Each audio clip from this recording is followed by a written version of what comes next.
Mereka putar quick stop. What? Play. After tell me mess fed in text. Sekarang kita akan menceritakan tentang kisah dari seseorang yang bernama Hajan Prasetyo.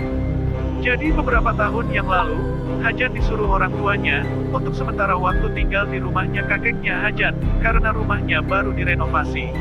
Awalnya, Hajan menolak permintaan bapaknya, namun setelah dipaksa, akhirnya dia mau untuk sementara waktu tinggal di rumah kakeknya Hajan. Oh ya, saya lupa kasih tahu, kalau nama bapaknya Hajan adalah Hatta Dwi Prasetyo, sedangkan ibunya adalah Megawati. Sebelum berangkat, Hajan pikir-pikir dulu soal keberangkatannya, sampai akhirnya, dia keingat bahwa dia punya teman SD-nya yang bernama Siru. Setelah ingat, dia langsung menghubungi Siru untuk mengantarkannya, sampai pada akhirnya, Siru datang dan siap untuk mengantarnya. Awalnya, Hajan diantar pakai motor, namun setelah sampai di terminal, Hajan dan Siru langsung turun dari motor dan membeli makanan dulu, karena mereka berdua belum sarapan. Sebelum melanjutkan perjalanan, Hajan ditanya oleh Siru temannya untuk memilih, mau diantar sampai tujuan apa naik bus. Hajan lebih memilih naik bus sendiri saja, kamu cukup mengantarkan sampai di terminal saja. Mendengar itu, Siru cuma ya saja, jarak antara rumahnya Hajan dan rumah kakeknya itu jauh, supaya tidak terlalu merepotkan, kata si Hajan. Setelah ditunggu, akhirnya bus datang dan Hajan langsung berpamitan kepada Siru untuk berangkat. Di dalam bus, Hajan memikirkan temannya itu, kok bisa secepat itu datang ke rumahnya. Oh ya, rumahnya kakeknya Hajan itu letaknya di perbatasan antara Sumatera Barat dan Sumatera Utara. Yang dia tidak tahu, bahwa di sana bakal kejadian sesuatu buruk yang tak diinginkan. Apa itu? Tonton video ini sampai selesai ya, Fli. Setelah berjalan yang lumayan lama, akhirnya bus itu membawa Hajan itu di pemberhentian pertama karena bensin habis, jadi mampir ke pom bensin dulu untuk isi bensin. Setelah isi bensin, dilanjutkan perjalanan. Beberapa jam kemudian, bus sampai di tempat tujuan, yaitu perbatasan antara Sumatera Barat dan Utara. Setelah itu, dia langsung bayar lalu turun dan jalan kaki untuk menuju ke kampung halamannya kakeknya Hajan. Sesampainya dia di rumah kakeknya, Hajan langsung mengetuk pintu dan mengucap salam. Setelah ditunggu, akhirnya kakeknya keluar dari dalam rumah dan menyambut cucunya dengan ramah. Kalau kamu bertanya, Fli, nama kakeknya Hajan itu namanya kakek Safar, sedangkan nama neneknya adalah nenek Aminah, Fli, begitu. Setelah kangen itu, Hajan langsung bercerita soal untuk apa tujuan dia nginep beberapa hari, karena rumahnya baru direnovasi. Mendengar itu kakeknya justru sangat senang sekali karena sudah lama cucunya tidak pernah datang ke rumah beliau. Mendengar itu Hajan hanya bisa tersenyum dan bilang, maaf kek karena belum ada waktu untuk datang, kata si Hajan.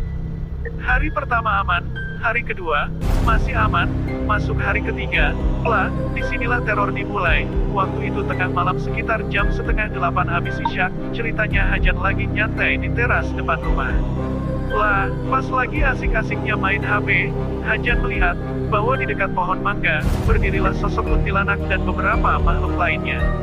Melihat itu, Hajan langsung lari masuk ke dalam rumah dan langsung menutup pintu depan lalu lanjut ke kamar dan meringkuk di atas kasur busanya, jantungnya berdegup kencang, napas seakan memburu semuanya, karena dia baru pertama kalinya melihat makhluk begituan. Pagi harinya, Hajan langsung bercerita tentang kejadian kemarin malam kepada kakeknya. Mendengar itu, kakeknya cuma bisa mengingatkan, untuk terus berdoa kepada Tuhan, supaya dijauhkan dari mara bahaya yang menimpanya. Dari raut wajahnya, kakeknya ini sebenarnya juga ikut panik mendengar itu, karena sebelum Hajan datang beberapa tahun lalu, sosok itu sering meneror warga sekitar, kata si kakek.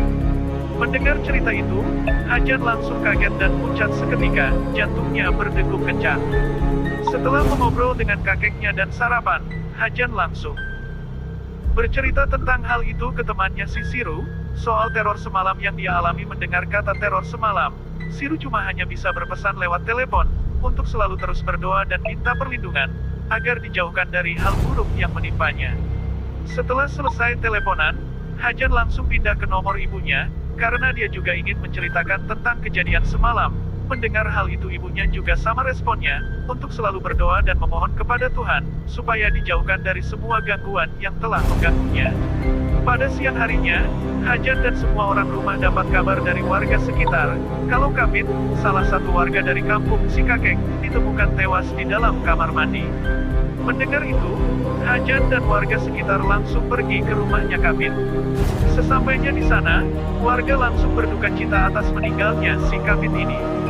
Setelah semuanya pada datang termasuk kakek dan nenek, barulah orang tuanya Kapit cerita, bahwa sebelum itu Kapit sering diteror oleh sosok mengerikan di kamar mandi. Mendengar itu, warga langsung kaget mendengarnya, jantung mereka berdegup kencang saking kagetnya, termasuk si Hajan sendiri, jantungnya berdegup kencang. Setelah itu, jenazahnya Kapit dimandikan dan dikafani. Setelah semuanya selesai, tinggal pergi ke surau yang ada di dekat rumah si kakek, untuk menyolatinya. Setelah semuanya sudah beres, tiba saatnya pergi ke makam untuk mengubur jenazah tersebut. Setelah semuanya selesai, mereka kembali ke rumah masing-masing termasuk Hajan. 2 hari kemudian, Jaka salah satu warga sekitar kaget, bahwa ada orang misterius berperawakan lumayan gemuk berjalan kaki menuju ke rumah kakeknya Hajan. Setelah itu, Jaka langsung memanggil warga satunya yang namanya Cito, untuk mencegat si orang misterius itu, akan tetapi mereka berdua tidak berhasil menemukannya. Di sisi lain, Hajan dan Nek Aminah terkejut mendengar suara ketokan pintu dari luar. Awalnya Hajan kira itu kakeknya, tapi ketika pintu dibuka, Hajan kaget bukan main melihat orang misterius tersebut. Kemudian si orang misterius bilang tenang Jan tenang. Dalam hatinya, Hajan merasa aneh dengan orang yang tak dikenal itu. Kok orang ini bisa tahu soal namanya itu? Setelah berhasil menenangkan Hajan, orang itu mengenalkan dirinya, bahwa nama dia itu Bagong. Setelah berkenalan, Hajan bertanya kepada Bagong, mengapa kamu bisa tahu alamat rumah ini? Lalu Bagong diperintahkan temanmu, untuk datang duluan ke rumah kakekmu. Apakah ini rumahnya? Tanya si Bagong, ya itu rumah kakekku, jawab si Hajan. Setelah itu, Hajan langsung mengenalkan Bagong ke kakek dan neneknya, dan pada akhirnya Bagong berkenalan juga. Oh ya saya lupa kasih tahu, bahwa di dekat rumah kakeknya Hajan, ada suraunya, jadi Hajan kalau sholat di situ bersama kakeknya. Sekarang Bagong sudah datang Fli, orang favorit kita akhirnya datang menjemput Hajan, tinggal Siru, kapan dia datang. Sore harinya, Hajan dan Bagong mengobrol di teras depan. Di tengah obrolan, Hajan bertanya kepada Bagong, kok bisa kenal temannya? Lalu dia menjawabnya, kalau dia memang teman sahabat, padahal kita tahu, kalau Siru dan Bagong bukan hanya sekedar sahabat, tetapi sudah seperti saudara sendiri. Selesai mereka mengobrol tiba waktu maghrib dan saatnya ke surau untuk sholat maghrib terlebih dahulu. Selesai sholat, rencananya Hajan ingin menelepon Siru dan menanyakan tentang siapa itu Bagong sebenarnya. Akan tetapi, ketika ditelepon, Siru tidak mengangkat teleponnya, pikir Hajan nanti dululah teleponnya nanti kalau mengganggu. Setelah itu Bagong keluar dari kamar dan menanyakan, Hajan, sedang apa kamu? Hajan menjawabnya, aku sedang menelepon Siru tapi tidak diangkat. Oh begitu ya, ya sudah kalau begitu. Masuk ke jam setengah 10 malam, kedengaran suara ketawa kuntilanak dan beberapa hantu lainnya. Mendengar suara itu, Hajan langsung lari masuk ke dalam kamar dan memeluk Bagong erat-erat, karena saking ketakutannya. Bagong yang lagi tidur pulas langsung kebangun dan menanyakan, Jan, kamu kenapa Jan? Itu Gong tadi di belakang rumah ada suara ketawa kuntilanak Gong. Hah? Kuntilanak? Wah jantung Hajan dan Bagong berdegup kencang seketika, karena sosok itu bunyi lagi dan lebih banyak. Baru pertama kalinya Bagong mendengar suara kuntilanak yang begitu nyata, jantung Bagong berdegup kencang, napas seakan memburu semuanya. Besok paginya, mereka berdua langsung bercerita kejadian itu ke kakek dan neneknya, soal makhluk itu. Mendengar cerita teror yang datang terus-menerus, kakek Safar menceritakan bahwa beberapa sudut kampung itu sebelum jadi rumah, itu kuburan. Karena ada salah satu warga yang tidak tahu kondisi, maka seluruh makhluk atau penghuni di kampung sangat marah padanya, lalu Hajan langsung nyeletuk, apa itu si Kapit kek? Awalnya kakek Safar terdiam sejenak, lalu menjawabnya, ya Jan, karena Kapit di kampung ini dikenal sombong, atau lebih tepatnya suka merendahkan hati orang lain. Sejak itulah Kapit sering diteror habis-habisan daripada kita. Mendengar itu, Hajan cukup lega mendengarnya. Mungkin makhluk itu memang butuh salah satu tumbal nyawa dari warga sekitar, terutama bagi orang yang berani-beraninya mengambil tempat tanpa izin. Beberapa hari kemudian, Omega mengabarkan kalau rumah sudah selesai renovasinya. Membaca pesan dari ibunya, Hajan langsung lega dan langsung menghubungi Siru untuk menjemputnya. Setelah mengirim pesan, Hajan langsung siap-siap untuk pulang ke Sumatera Barat. Di sisi lain Bagong dapat kabar dari Kuik. Kalau kamu ingat, pada intinya Kuik mengabarkan kalau Litik habis kecelakaan.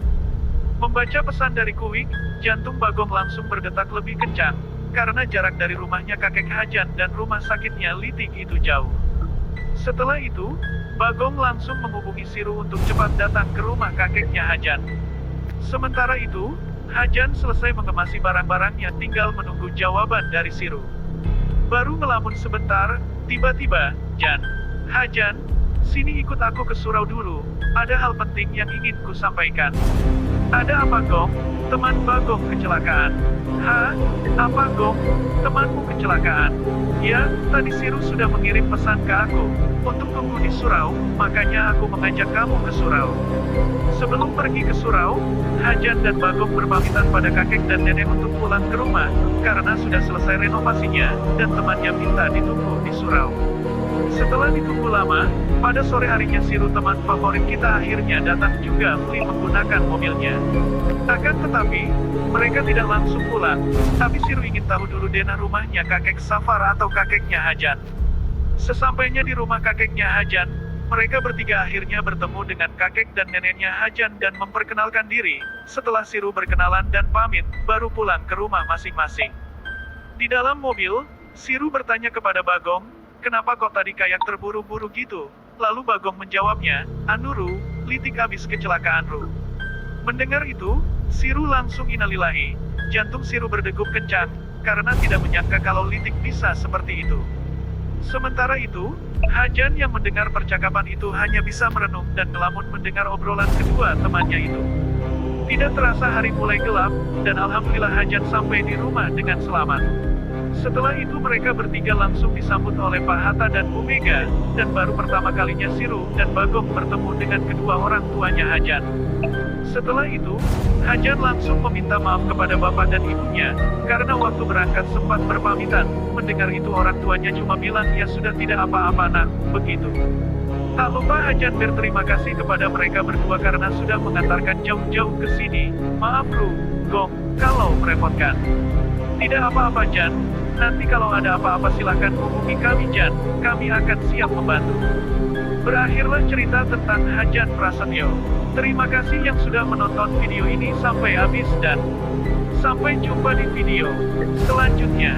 Kotak edit utama, tombol quick stop,